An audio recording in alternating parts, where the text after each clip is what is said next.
Hi, this is Tim of the 1916 Company. Welcome and thanks for logging on. If you love this watch, please email me. I am still Team Mosso at thewatchbox.com. It is still in the description below. It is still your purchase and pricing email question line for buying this or any watch you see on any of our platforms. Please reach out to me directly. I am Team Mosso at thewatchbox.com for pricing. Today we are discussing an extremely rare 50-piece limited edition from Jaeger-Lecoultre. This is the Jaeger-Lecoultre Master Compressor Extreme World Alarm Tourneau Limited Edition. 50 pieces made in this characteristic steel and titanium shock-resistant case. The watch is extravagantly laden with features and complexity, and it is perhaps the last sports watch you will ever need. Taking a quick look, it's large, and it's very similar to my first luxury watch, or at least the first one that I bought for myself, which was the Master Compressor Extreme World Alarm Tides of Time. But whereas that was an edition of hundreds of pieces, this is just 50. It's as big as mine, though, which means 46.3 millimeters in diameter, 16.1 millimeters thick, 54.8 millimeters from lug tip to lug tip with a 22 millimeter spacing between the lugs. When I throw it on my wrist, it reminds me of mine. Now it's large, but I can absolutely wear this. It's right up at the edge of my wrist in terms of where the lugs are. Looking down the barrel, they might even overhang a bit, but I always felt that the watch was secure, and because legibility and durability were paramount with this model, a slightly oversized look always felt like the correct aesthetic for the timepiece. But you're gonna want a wrist of my size or larger to wear this well. Now, I should also mention with the cuff shot, it's probably not going to fit underneath tight cuffs. The strap is a lovely piece. JLC really pioneered this double-stitched look back in the 2000s, and here with the combination of the gloss black large rectangular scale alligator leather and these aqua blue double stitches, it just looks so sexy. Sheer cut side showing the immense layers of leather, the thickness and expense of this strap, no crimping, no gouging. You could see this is a brand new JLC factory strap.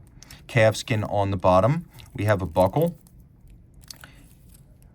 to match the steel parts of the case, and we have a quick release system, 22 millimeter strap, and because the quick release withdraws the retainers inside the lugs, any strap that's 22 millimeters with a conventional spring bar can be used on this watch. So we have all the convenience of a quick release system without being locked into a proprietary strap design, making this far preferable to the likes of Cartier, Hublot, and others who will lock you into using the factory option. What good is flexibility if it limits your options? This is the real deal. Now the outer case is made of steel. The inner case, which you can see ducking out at the corners, the inner case is made of titanium. And so between them there are shock absorbers, and the idea being that this watch can withstand incredible amounts of impact because the inner case is slightly mobile relative to the outer case. And when this case first debuted on the chronograph, the Extreme World Chrono, JLC had all sorts of setups at the press event. Hammer games, like where you hit a target with a hammer and try to spike a bell at a carnival, golf, batting, tennis, and the watch has survived all of that. And I'm not necessarily going to recommend you do that, but when I owned mine, it survived incredible things like being dropped, thrown, and crashing on a mountain bike. So at least on some level, JLC's advertising was not false. Now we also have these compressor crowns, a brilliant system JLC devised during the 2000s. You can see they're color-coded. White you're tight, blue you're through, 1/2 turn, and now you can operate the crown, 1/2 turn, and now it's locked, 100-meter water resistance. And it's a great system because it's easy to lock and unlock the crown when your hands are sweaty or gloved, whereas when you have a screw-down crown, it can be a little bit difficult. Now the watch does have an alarm, so let's hear it.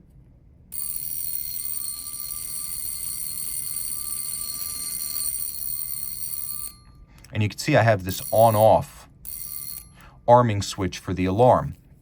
I also have the ability, via the crown up at the top, to wind the alarm by turning it, and then in the setting position, if I turn clockwise, I operate the quick set date. If I turn counterclockwise, I operate the digital alarm setting scale, where I have two concentric rings moving at different speeds. One is your hour, one is your minute, and this can be set very precisely down to about 5 minutes, making it one of the most precisely resolved alarms I've ever encountered in the watch business. And of course, if you're going to buy a JLC and you want a classic JLC, a core piece, you want either a Memovox wrist alarm or you want a Reverso. The Memovox dating back to 1950, the Reverso to 1931. When people think of alarm watches, they think of JLC and Vulcain.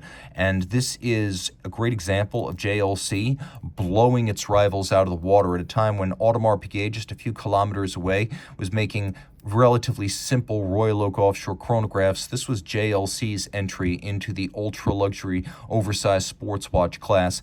Again, just a few kilometers away in the same Vallée du Jeu from Audemars Piguet, JLC was doing incredible things that would put even the likes of Richard Mille to shame when this model came out in 2007. Of course, the Tourneau came later, but the basic Extreme World Alarm came in 2007. It is also a world time. You put your local time, that is your current city, down at the bottom, and let's say I want to set the correct time for my locality. Well, I'll put New York down at the bottom right there because I'm in Philadelphia, so New York is my time zone. And then this is the Louis Cotier World Time System, where you have this 24 city reference ring, each city representing one of the world's 24 principal time zones. And you can see that as I turn the time forward, we have this bicolored ring that rotates counterclockwise, and it's a 24-hour ring. The blue is roughly where it is currently night, and the white is roughly where it is currently day. So right now, you can see in New York, it is 2 in the afternoon, because I'm looking at 14 adjacent to the city of New York, and then I look at the minute, and you can see that it is 2 in the afternoon, because obviously 1400, but also that daytime semicircle is white. Now, if I want to see what time it is in Hong Kong, I can see that it's 3 in the morning. I can see that in the Azores, it's 1600, it's 6 o'clock at night. This is a very handy system.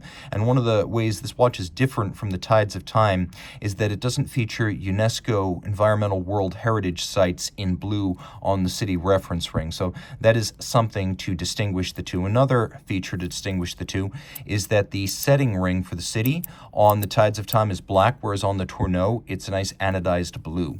Of course, the watch does feature a hacking or stop seconds function, so I can pull the crown out, stop the seconds hand, and now set the watch precisely to a reference time to the second. Did we necessarily need to see date next to the date? No, I don't think so. Most people can figure it out, but then again, I guess every little bit helps.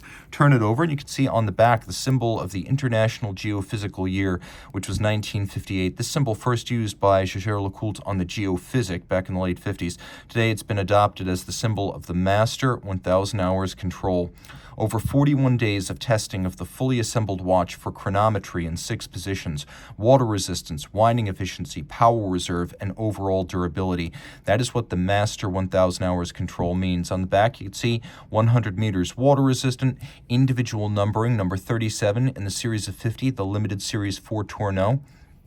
And you get a sense of the complexity of this case. Inside, we have caliber 912, which is based on the 856 automatic alarm caliber. So it's an automatic winder with ceramic rotor bearings and unidirectional winding for greater efficiency. It has a 45-hour power reserve, stop seconds, quick set date, a free sprung balance for shock resistance and precision of adjustment, a 4 hertz beat rate, so 8 beats per second, 23 pivot joules, Master 1000 Hours qualification. And though it is mostly machine finished, during this period of its history, JLC always put at least some hand finishing into its movements, including gloriously kiln-fired blued screws. So this is a modern, up-to-date alarm movement in here, and the reason the alarm is so loud, has wonderful volume and sustain, and a great musical quality is unlike historic JLC Memovox watches, this has a hanging gong, which can resonate properly. We don't simply have a striker rattling against the caseband. The watch also has a large amount of luminescence, so there's no shortage of lume, and they even used the Polaris 68 style font, and that's for the numerals as well as the shape of the indices. This watch just packed with value and history. Reach out to Team Mosso at thewatchbox.com for purchase and pricing details.